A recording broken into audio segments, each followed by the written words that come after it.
Alright, so welcome back. This is QWZ Tour by Short Bus Part 2. We're getting ready to go over to the Worms area. And I looked at my supply and said, you know what, I want some more Elixir of the Mind. I like that 200% damage resistance on ego damage when I'm dealing with the worms, because all they do is ego damage. And if you're going to spend your Hermes thing on your Hermes tokens on anything, Elixir of the Mind is probably the best thing that you can spend it on if you're doing dailies a lot. You could also get those things that let you open up the outposts. Those are handy if you've got somebody new out here, or maybe you are running the open missions, or possibly even the Eidolon. Those are great. Usually you want to get the one closest to the terminus base for if you're doing the Eidolon. Alright, so the 5 missions we got over here. First one we're going to be doing is Make Them Eat Dirt. We're going after the guys who are on the platforms, because that's where you get the Hyonelids, and then 4 of their buddies. And you just basically boom, boom, boom, boom. You can also go to the top of Slug's box and do that, and that'll work. Something that you can tell when you're looking at the group is or when you look at what buffs are there, that'll tell you what other people or what other things are in the group there. Now, this guy here, he doesn't have any sorcerers or followers because he's got like just one buff, and that's his basic buff. But what you might have noticed is that when I also targeted the other guy there for the wormification mission, that he had buffs that indicate that he's got a follower. That's the one that gives you the buff that indicates that is the one that makes it so that you can see stealthy stuff. And then also he had sorcerers with him, and I knew that because he's got basically Aura of Radiant Protection. So here we go. We're jumping in, and you know what? I didn't really want the sorcerer first. I want the follower first. Generally, because the followers, if you leave them alone, are going to heal up everybody. Go after and take out the followers first when you can.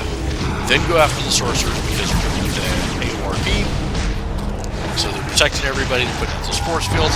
It's really nasty. And that's assuming, of course, that you can deal with anything else out there that's going to get you. You know, it's something I often say is that when you are in the QWZ, it's not so much figuring out how these things fight. A lot of it's figuring out how you do the QWZ on that particular build.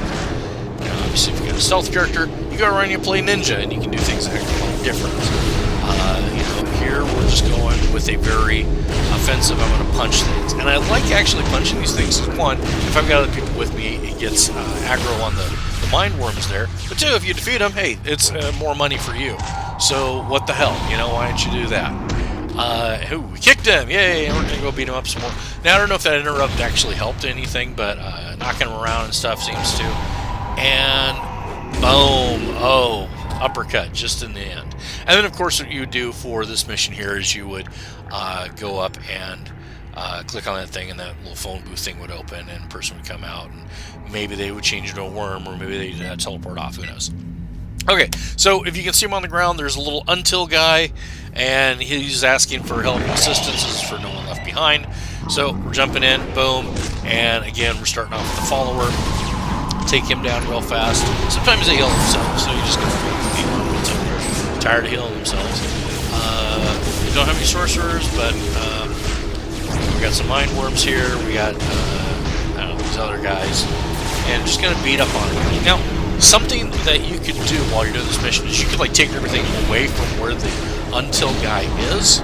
He'll get up and he'll leave, but until you defeat everybody in the in that group there, you do not get credit for the No One Left Behind. If anything, you might leave it kind of buggy or something, because they'll come back or something. So watch out for that, I guess, or just make sure that you actually do the work. And then, of course, the remaining missions just have you getting loot from stuff out there, or defeating the Dark Sorcerer. So that actually takes care of all the worm missions. Alright, next up, Terminus Base.